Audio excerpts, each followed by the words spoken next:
ऋषि सुनक इस वक्त भारत पहुंच चुके हैं, विमान से नीचे उतर चुके हैं। केंद्रीय मंत्री अश्विनी चौबे उन्हें रिसीव करने के लिए वहां पर पहुंचे हुए हैं। और सुरभि, अगर आपने देखा हो, एयरपोर्ट के ठीक बाहर भारतीय संस्कृति की झलक के लिए जो रंगारंग कार्यक्रम है वो भी आयोजित किए गए हैं, ताकि हमारे जो विदेशी मेहमान आ रहे हैं, ये देखिए, वो भारतीय संस्कृति से रूबरू भी हो सके। इन्हीं खास तस्वीरों के साथ संजय सोय साहब, आपका जवाब। नहीं, बिल्कुल ऐसा है कि ये इसमें कोई शक नहीं है कि वो हिंदू हैं, उन्हें गर्व है। अभी पीछे वो मुरारी बापू का प्रोग्राम था, वहाँ भी गए थे और वहाँ पर भी उन्होंने कहा था कि यहाँ मैं एक हिंदू के तौर पर आया हूँ। लेकिन मैं समीर एक बात कहना चाहूँगा कि वो हिंदू हैं, वो बात अलग है, धर्म है, लेकिन वो ब्रिटिश फर्स्ट है।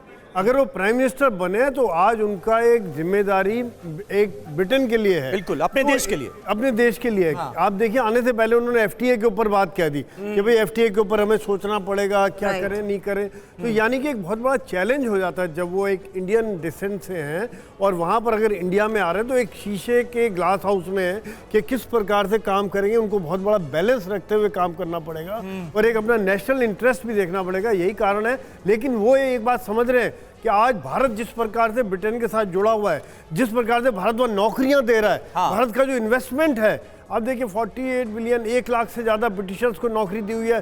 टाटा का इन्वेस्टमेंट है, वहाँ जैगुआर कार खरीदी हुई है और बाकी टीसीएस कई कंपनियां वहाँ पर इन्वॉल्व हैं और सेकंड लार्जेस्ट इन्वेस्टर कहते हैं। लेकिन सर, ये भी तो है ना कि हम भारतीय इमोशनल ज्यादा होते हैं। 2022 में ऋषि सुनक के प्रधानमंत्री बनने के बाद थापर साहब, हमारी उम्मीदें ज्यादा नहीं बढ़ गई ब्रिटेन से?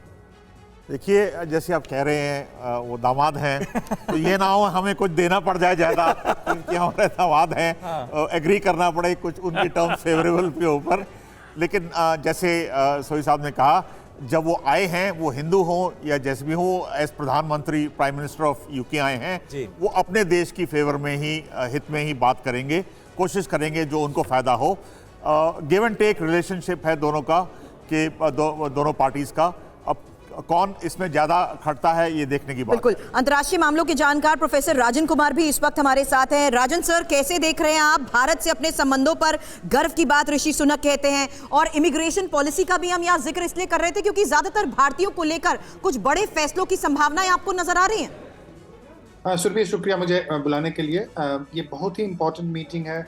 सुनक की first official meeting as a prime minister यहाँ पे हो रही है। सुनक का इंडियन कनेक्शन है, ये तो आप काफ़ी विस्तार में बता ही चुके हैं।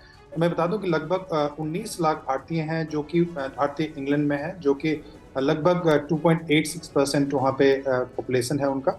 और ये केवल उन कारणों से इम्पोर्टेंट नहीं है कि उनका ओरिजिन इंडिया में है। और बहुत अच्छे बता रहे थे आपके जो विशेषज्ञ अभी थे हमारे पैनल में कि वो सबसे पहले ब्रिटिश सिटीजन है और उनकी लॉयल्टी सबसे पहले ब्रिटेन के लिए, और हमें उससे ज़्यादा एक्सपेक्ट भी नहीं करना चाहिए। लेकिन यह जरूर है कि जब लीडरशिप अगर हमारे फेवरेबल होता है तो कनेक्ट बनाना आसान होता है। जो ट्रस्ट दो लीडर्स के बीच में कई बार कमी होती है, जैसा कि हम देखते हैं चीन के साथ हमेशा होता है, तो उस ढंग का ट्रस्ट बनाने की जरूरत नहीं है, क्योंकि ऑलरेडी एक ट्रस्ट बना हुआ होता है। वो भारतीय समाज को समझते हैं और हम सुनक को समझते हैं, और बहुत सारी बातें हो सकते हैं बायलैटरली। उसमें कि आप डिफेंस की बात कर रहे थे, तो आप बता दूं कि इंडो पैसिफिक में जो यूके के साथ, अमेरिका का साथ जो एग्रीमेंट है, ऑकस है एक, वो एक इम्पॉर्टेंट है और हम वहाँ पे भी कॉपरेट कर रहे हैं। फाइटर जेट्स हम जानते हैं कि हम पहले ब्रिटेन के यूज कर चुके हैं। हमारा इन्वेस्टमेंट अभी काफ़ी ज़्यादा वहाँ पे हो रहा है, और ब्रिटेन, अब हम केवल वहाँ से इन्वेस्टमेंट लेते नहीं है, भारत एक बहुत बड़ा इन्वेस्टर के रूप में इमर्ज कर रहा है यूके जैसे कंट्रीज के लिए। और वीजा का इशू तो बहुत इंपॉर्टेंट है,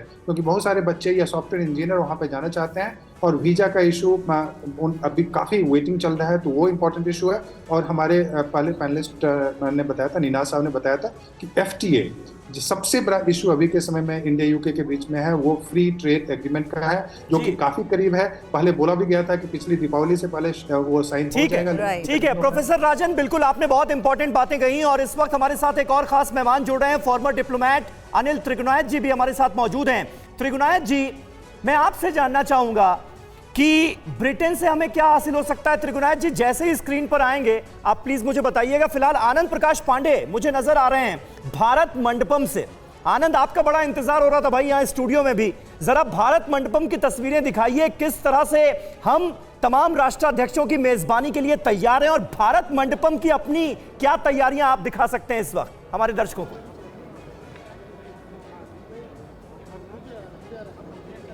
जी देखिए समीर, अभी हमारे पास मूवमेंट का ज़्यादा स्कोप नहीं है क्योंकि अब से कुछ देर में प्रेस कॉन्फ्रेंस शुरू होने वाली है यहाँ पर। हम उसी प्रेस कॉन्फ्रेंस हॉल में मौजूद हैं और यहाँ पर ये बताया जाएगा कि अगले 2 दिन क्या क्या बैठकें होंगी, उन बैठकों का एजेंडा क्या होगा और उन बैठकों से क्या क्या उम्मीद की जा सकती है। तो उन तमाम बातों को लेकर यहाँ प्रेस कॉन्फ्रेंस में बताया जाएगा। इसके साथ साथ साझा बयान को लेकर यहाँ पर सबसे ज़्यादा सवाल होंगे कि क्या साझा बयान जारी होगा कि नहीं होगा, क्योंकि कोई G20 की बैठक होती है या फिर कोई भी बड़ी बैठक होती है तो उसका ये होता है कि जॉइंट डिक्लेरेशन क्या है, साझा बयान क्या जारी हुआ कि नहीं हुआ। साझा बयान अगर जारी होता तो उसको एक बड़ा अचीवमेंट माना जाता है।